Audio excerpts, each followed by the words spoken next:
Hello, Facebook East to West group members. I saw a nice little question about the 20 KRD or Silverlake and Delaterra models, and hey, what are the common problems with them? This is a 2021 Silverlake 20 KRD. Sorry, long day at work. And the 2022 model, you lose the darker gray strip down here that I'm pointing out. This is all silver. It actually is kind of sad. I think the newer one, the 2022, looks not as nice. But I wanted to go over some of the issues, and there's a fair amount of them, and things that you should probably do before you buy it so you don't run into problems. We're going to go around the front of this rig real quick, and I've got a flashlight with me. My first problem was the power tongue jack disintegrated. You'll notice this one is a Hall Master. This is from Harbor Freight. Forest River is sending me another power tongue jack under warranty. However, I needed to buy something just obviously to get the camper to stand up. So I bought that, 169 bucks. Let's go down the rig here. So when I purchased this in Idaho, I'm in San Diego, California, this was falling apart. I pulled this off. This is the back of the refrigerator, and I recalked this, and I tried to get this as level as possible. The cover here, you'll notice, is not flush. It's still sticking out a bit. This was sticking out probably a good 1.5 inches. Barely hanging on. In fact, a guy was honking at me on the road back to San Diego. Hey, this is gonna fly off your camper. This down here was leaking a whole bunch of sealant. It was all over the place. I've got it cleaned up. I pulled it apart and I redid that. That's the exhaust for the heater. Coming back around the camper, great camera work here. I did want to show one thing in this front bay here.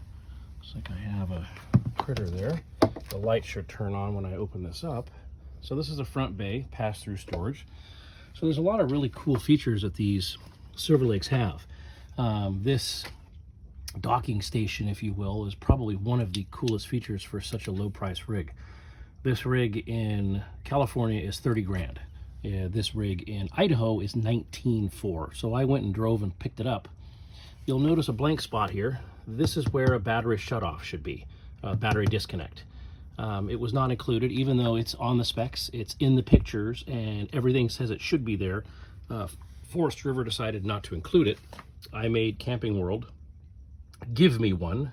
That's actually a little bit better than what comes with the actual product. But the point is, you really need to check over the rig before you're convinced that the spec sheet that it comes with, it actually, has that stuff. And I shouldn't say spec sheet. There is a build sheet that typically is spot on. However, the specs online you need to be concerned with.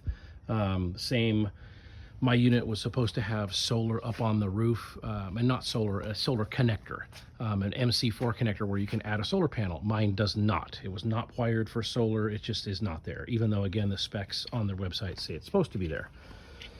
Another issue I had, and this is something you'll want to look for, these Moride steps. You'll notice there's a hole in the weld on the top step here. No hole here, but a hole there. And you can also see clearly it's rusting. One day, snap, crackle, pop, hey, what's that noise? The weld here is starting to come apart, and that's just a bad weld from the factory. Moride was really nice, and they sent me a complete top replacement. So that piece right there that you see, they just sent me. It's 80 bucks. They just sent it to me under warranty. I have somebody in here as well. His name is Noah, and he's hanging out with this video here. Hi, Noah. So if we go in, we'll go over 3 of the major issues. And sorry for the mess. I've been tackling one of the issues, and that was the ducting for the air conditioner. So if I come around here, and there's Noah. He just had a bottle. Hi, okay? He's very content right now. So 2 of the major issues I had was, 1, the furnace, which is underneath the refrigerator. That's where the couch goes. You can see down there, there's the furnace grill I've pulled off.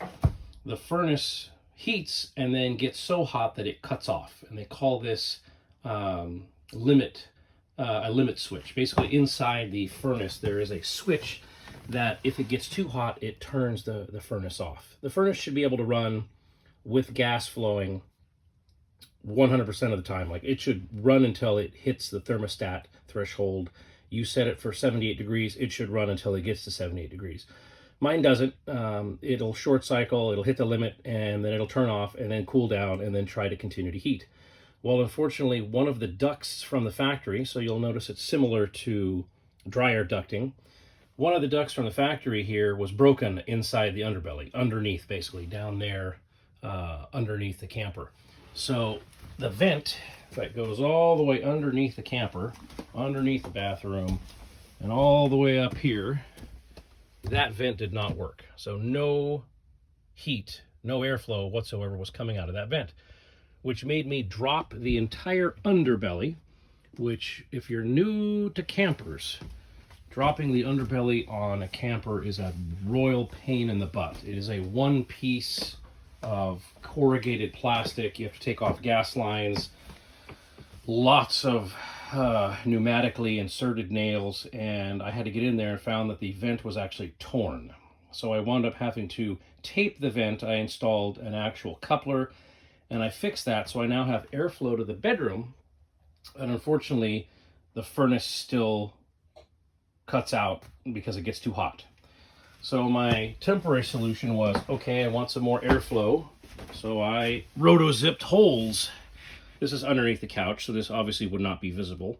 So that acts as the return air.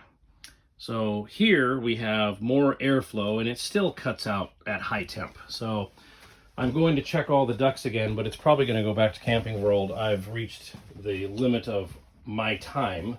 I don't have a problem pulling out a furnace and checking and ohming out the actual limit switch, but at some point I have other things to do, and I have a 6-month-old son here that wants to hang out with his dad most of the time. So that's one problem, and this goes to when you're buying these rigs, you want to check the output.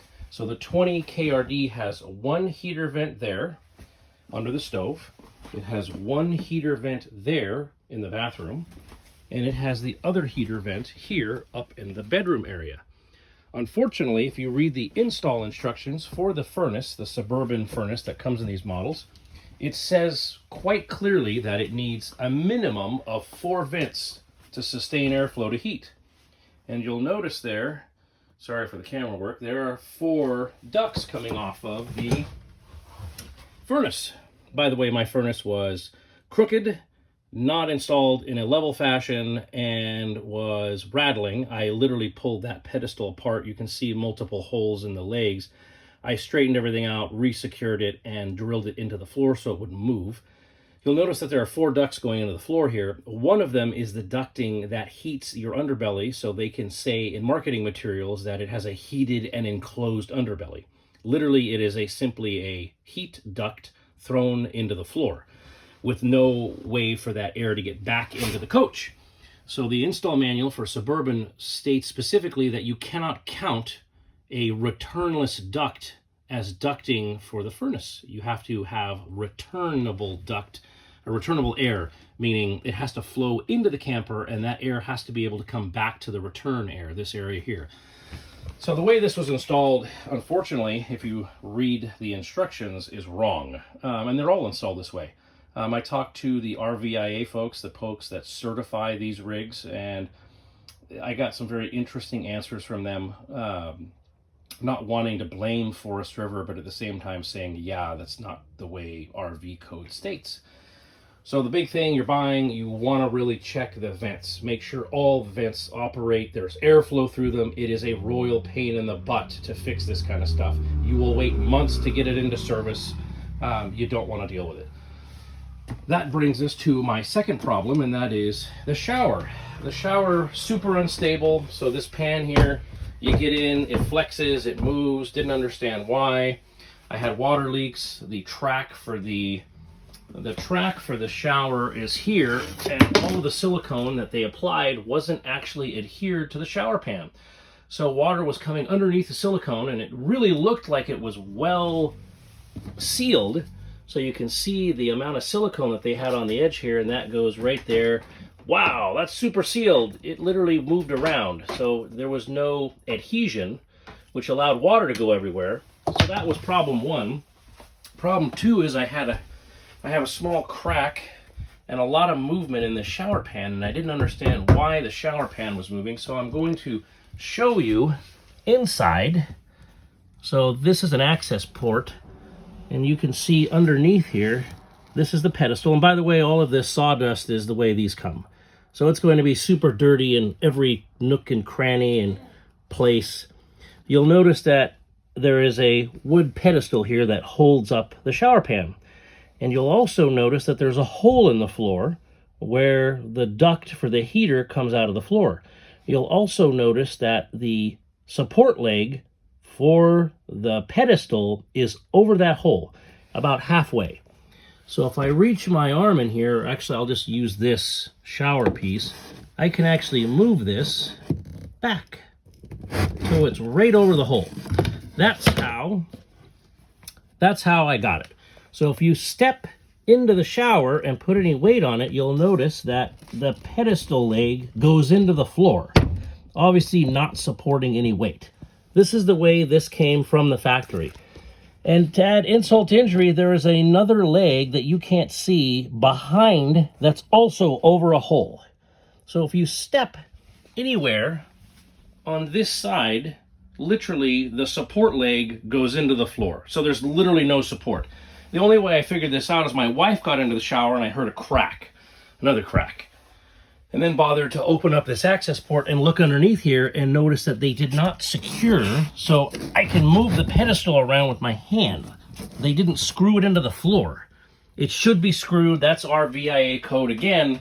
It's not secured. So when this thing's going down the road, that pedestal underneath the shower is moving all around, and obviously those legs are falling into those holes used for the ductwork.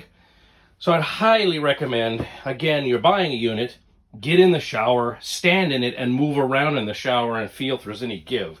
That's another kind of a time-consuming thing. This shower pan and shower surround, this whole thing here, is going to need to be pulled. The pedestal is going to need to be secured, and obviously legs are going to need to be placed not over holes where ducting runs. All right, so that's another one. Get in your shower and check it out. The third major issue I have is the air conditioning ices up, meaning it cools and it gets so cold that the cooling coils inside here turn to a block of ice. And why is that? Well, they really kind of pulled a fast one on these rigs, and the units here, so Silverlake and Delaterra, only have one duct run. And what the hell does that mean? So a little bit of RV information. This side of the RV, where this window is and the door, that's called the camp side. The opposite side is called the off-camp side. Most RVs will have two duct runs. They'll have one on the off-camp side, there's a duct, and they'll have one on the camp side. And you can see the entrance to the duct. So with the covers installed on the air conditioner, air comes down in this plenum area and then is forced into this duct. That duct travels through the ceiling and comes to this first opening. It then proceeds into the bathroom and then the bedroom. Well, obviously that's not enough. 3 vents and 1 duct run, according to the installation instructions by Dometic, the company who makes the air conditioner, is not enough. Their instructions unequivocally state you got to have 4 ducts. 4. There you go. There's 4. So I installed a duct here, which is not an easy thing to do, and you can also see how I can get this trim ring out. I went ahead and used spray foam and sealed between the ceiling and the duct itself. And the duct is nothing more than really cheap styrofoam. It's not flex duct like the heater is. It's not anything else. It's really chintzy stuff. I went ahead and used non-expanding, the stuff that's used for doors and windows, and I filled this area in so there'd be no leaks. It's okay. I'm almost done. Hold on, I need to say hello to somebody here. I'm gonna put this down. Say hi. Hi, Doodlebug. You're okay. It's almost bedtime. Yeah. Oh, you gonna smile? We're almost done. So needless to say, I've installed an extra duct here. I've also installed an extra duct here, and that's still not stopped the freezing problem. So I'm working through this with Forest River. They're aware of the problem. The new model, the 2022 model, has this duct here, or should say vent, installed from the factory. So not only is there a vent here, they stuck one in the 22 models here. And I think that is a production change because they've been getting complaints of air conditioners freezing up. So again, you're going to buy one of these things, turn the air conditioner on full blast, and I hate to tell you the thermostats in these are horrible, but they are. Turn it on full blast and see what the air conditioning does. There is normally a cover on the air conditioner that's really easy to understand. So there's a cover that goes over the air conditioner. You can remove the cover yourself. It snaps off, and look at the coils during an inspection process to see if it's icing up. So check your air conditioner, run it full bore. Check your heater, run it full bore, and check the output of all the vents. Get in your shower, stand up in it and see what it does. Hey, what's going on over here? You okay? Somebody's ready for bed here. He wants to go camping. I want to go camping. The wife wants to go camping. I need to get the air conditioner fixed. It's getting hot in California. Come on, I'll pick you up. Let me pick somebody up here and we'll continue this. 2 seconds here.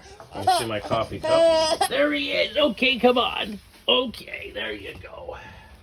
All right. We're back. This is called a one video and done. There's no editing here. So we've talked about the shower, checking it out. We've talked about air conditioning, checking all your vents and verifying the AC doesn't ice up. We've talked about the heater and the fact that it can limit out because there's not enough airflow.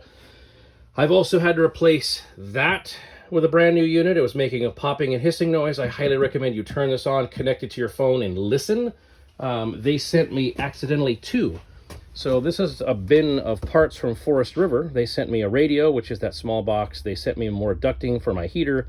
And MORryde sent me the entire replacement top step because of the weld issue. They also sent me, Forest River, a whole bunch of seam tape. So that's what goes between wall panels. You'll notice that wall panel is literally pulling apart. So it's not supposed to be wavy. You're not supposed to be able to see staples. That needs to be restapled and redone. My ceiling was falling down. That little line there, I went ahead and bought a stapler and I stapled all of this back up so it wasn't falling down. I need to put the trim strip back on, which you can see there. All of this detritus here is from me reinforcing that vent and sealing it up.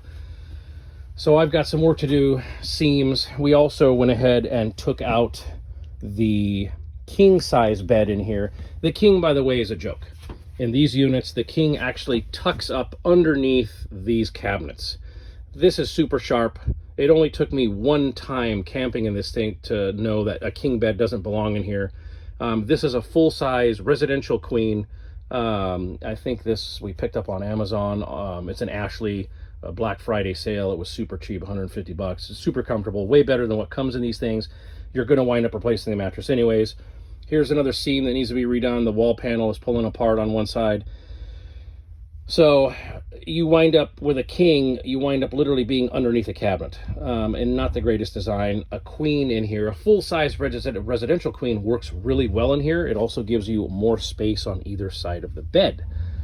So check vents, check your shower, check the features that come on the unit versus what you think they're supposed to be.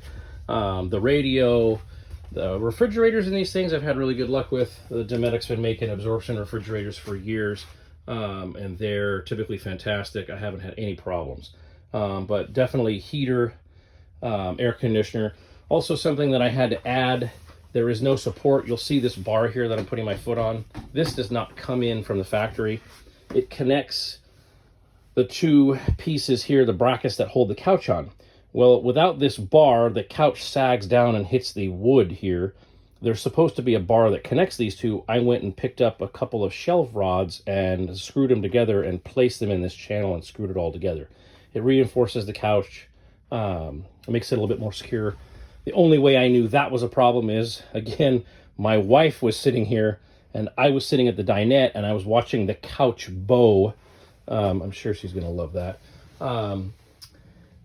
With her sitting in there. So I decided to reinforce it the way it's supposed to be. For some reason, they just didn't bother to add that support, even though it's designed to have it there. Besides that stuff, I will tell you frankly, the reason I picked this unit, I had a smaller travel trailer before, and the fact that I can, I'm going to turn around here. Oh, if you want to see what is inside of a skylight without the garnish, I'm replacing the skylight garnish with one that has a closable shade. Nothing wrong here, no leaks. Fairly decent construction for Forest River. So I'm going to get into the shower. I'm 6'2", and I'm going to flip the camera. Can I flip the camera around? I'm going to turn the camera around. You'll see me with Noah. I can stand, and I'm 6'2" in the shower, and I can wash myself. I can wash my hair. It's not bad. Hey, Doodoo. You okay, bub? You're doing really good. So that was probably the biggest one. I can stand in the shower, even though the shower is totally unstable. I'm going to fix that. You can stand up in the shower if you're tall, if you're big. This is a 30 by 36 shower. It is a huge bathroom for this size rig. This floor plan is really common throughout the industry. The couch dinette, no slides, and then off-camp bathroom is pretty common. Pioneer makes one like this. There are several brands that make this layout. The big difference here is this bathroom really is bigger than it needs to be, and that's because of that shower. So I'm going to walk back here. You can kind of see that's a pretty tight spot, and I'm sorry for the mess. I'm trying to fix all this stuff, so I'm not super concerned at the moment. This is a really tight spot here between the actual counter and the bathroom. And by the way, zero counter space. There's no cover for the stove from the factory in the Silverlake models. They are, I see, sometimes substituting the cheap Suburban stove that I have with the one with the glass top. The glass top is nice, and then I picked up this cover that goes over the sink area to give me a little bit more counter space. But the reason this sticks out so much is they threw some extra storage over here that I use for towels. So this entire area, the shower could have been pushed back against the wall. The whole bathroom could have came back a little bit to give you more room. The other big one is this has a porcelain toilet. It's really uncommon in this price point to get a porcelain toilet installed. I wanted a porcelain toilet. If you've used a plastic one, it creaks, it cracks, it groans, it moans. It's really noisy in the middle of the night when somebody gets up to go to the bathroom. You know what they're doing. You're doing great, you're doing great there, Noah. So, porcelain toilet, high, tall guy can stand in the shower and actually take an enjoyable shower. And I wanted a real bed, swinging back, not a Murphy bed. The last unit we had was a Wolf Pup 16FQ Black Label. The Murphy bed is god-awful. It's super uncomfortable. This is a normal bed. It's fully supported. It doesn't move. It's a normal mattress. I needed a normal bed, and I wanted a place to dine and a place to sit with no slides. I've had friends with slides. I've had travel trailers with slides in the past. Oh, that was a good burp there, bub. Thank you. Nothing but problems, leaves, debris, leaks. You got to make sure you're completely level. I'm not saying slides are horrible. There's a lot of people with them. I just didn't want one. It's less for me to maintain. That was my kind of criteria. And this thing meets all of it. The other thing that this unit has that's substantially better than most is that it has a BAL engineered frame. They call it an NXG frame. So there's really only two companies that make frames. Well, I shouldn't say two. Two big ones that make a lot of the frames. Lippert Components, which I'm sure if you're familiar with RVs, you're familiar with Lippert, and then BAL Engineering. BAL really makes a better frame. So this particular unit, unlike the Pioneer and the lower end Wildwoods, this camper sits up way higher, substantially higher. Much more beefy frame, much better axles. These are Dexter axles, not Lippert axles. They have the quick lube system. The BAL frame, it's just built a hell of a lot better. So I'll fix all of the shortcomings myself. I don't mind that. I would rather have the secure frame, the sturdy frame to kind of build on. A lot of little things, trim pieces loose. If you look up at the ceiling on this thing, it's kind of hard to see, but where all the staples are, a lot of places that need to be filled in, overspray, glue that's coming out. It's hard to see all this stuff until you look up close and check it out yourself. Scratches on cabinetry, where they forgot to put the actual paper, so you can see on the corner here, there's supposed to be actual covering there. All this is particle board, press board with paper on it. This is literally paper. It's not Formica, it's not anything else, it's just paper. And then it's stapled together. These are the absolute worst cabinets. It's not even wood cabinet doors. All of it's junk. So just bear that in mind. You want to take it kind of easy. Make sure things don't get beat up too hard. Oh, the last one is, you'll notice I don't have a hood over my stove. None of these units have a hood that vents into, or I should say outside the coach. So my hood went there, there's the wires for it. However, no hole cut in the wall, no vent. So I bought a new hood. I need a hood that vents. If I'm going to cook in an RV, you need it to vent outside. If you have questions, contact me, please. Happy to run you through any of this stuff. I'm not trying to badmouth. It is not assembled well. None of them are. This is nothing new with the RV industry. It's very common. These things are pumped out at lightning speed. Most everything in here, component-wise, is totally fine. It's all the way that it is installed. The furnace problem is an installation issue. The air conditioning problem, installation issue. It's nothing to do with the air conditioner or furnace itself. The only component I had that was bad was this Furrion radio. I replaced it, fixed the popping noises, they all went away. Everything else, it's an install issue. The walls, the leaks in the shower, all of it's an install issue. If you don't want to deal with all this stuff that I've dealt with, just get in, check the vents, check the AC, check the heater, get in your shower, check it all out beforehand so you can make sure. Worst comes to worst, my suggestion is check this stuff out. If you find a fault, get in a different unit and see if it has the same fault. It will be much easier to just get in a unit, a camper that doesn't have these problems. When I was buying mine in Idaho, they literally had 3 identical units on the lot. Here's us again. And I could have switched. I was actually switching drawers, and the mattress that came in the unit had a big hole in it, so I made them switch mattresses. Had I known the furnace problem, and I didn't know that until I left with it and turned the heater on, if I had known the furnace problem and how much of a pain that is to fix and drop the underbelly, I literally wouldn't have taken this unit. I would have made them give me something else and made them deal with the problem. It doesn't sound like a huge issue, but no heat in that end, with that being the only vent, the only heater, is a big deal. Long video, a lot of rambling, questions, post them down there. Here's hopefully some information that will help somebody looking to buy. I would still have bought this unit. There's nothing else with this kind of a bathroom. I did a lot of research. I would still pick this unit. Roof's strong, been up there, looked around. The rest of the unit is made fairly similar to everything else. But the big thing is check this stuff before you drive away. Questions, let me know.